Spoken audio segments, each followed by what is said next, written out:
I guess what does the Boris Bounce actually mean? For me, it was very much about confidence and certainty back in the marketplace. And we've certainly seen that in real terms when we look at our business. So love him or hate him, it's had a positive impact from my point of view. Yeah, I think it's been really good to get the election out of the way, get some certainty. The one thing the housing market always suffers from is a lack of certainty. People are making big decisions, they need to know where they stand for the long term. And I think that's been the thing that's been lacking over the last maybe year or 2 years. So I think that's the biggest change we're going to see.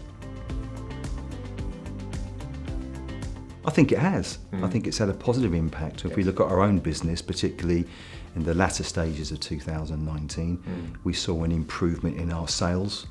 We saw some buyer activity coming back into the marketplace, and that certainly had a good impact on our business. So no doubt about that at all.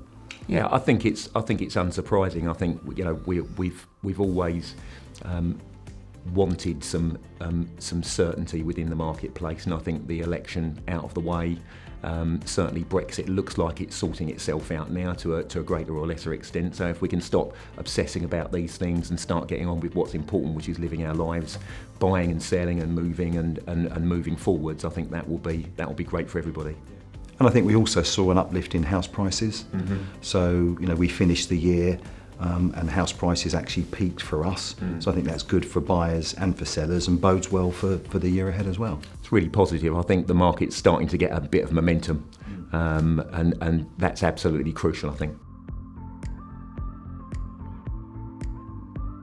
Well, I guess first things first, you've got to choose the right agent. For me, it's all about trust.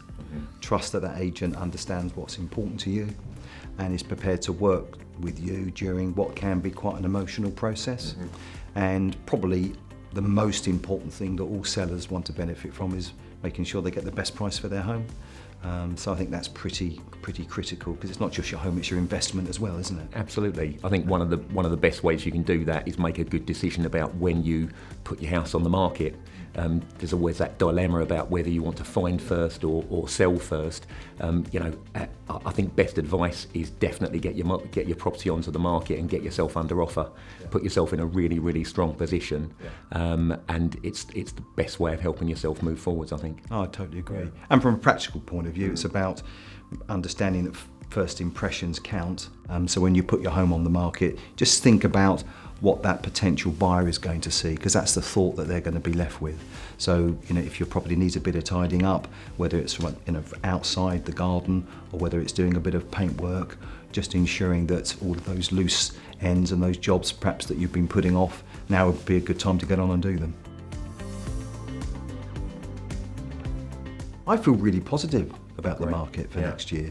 If 2019 was anything to go by, the latter stages, we saw house price growth, we saw an improvement in the market, and I've got a strong feeling that house prices will continue to grow throughout 2020, probably 2%, maybe a little bit more.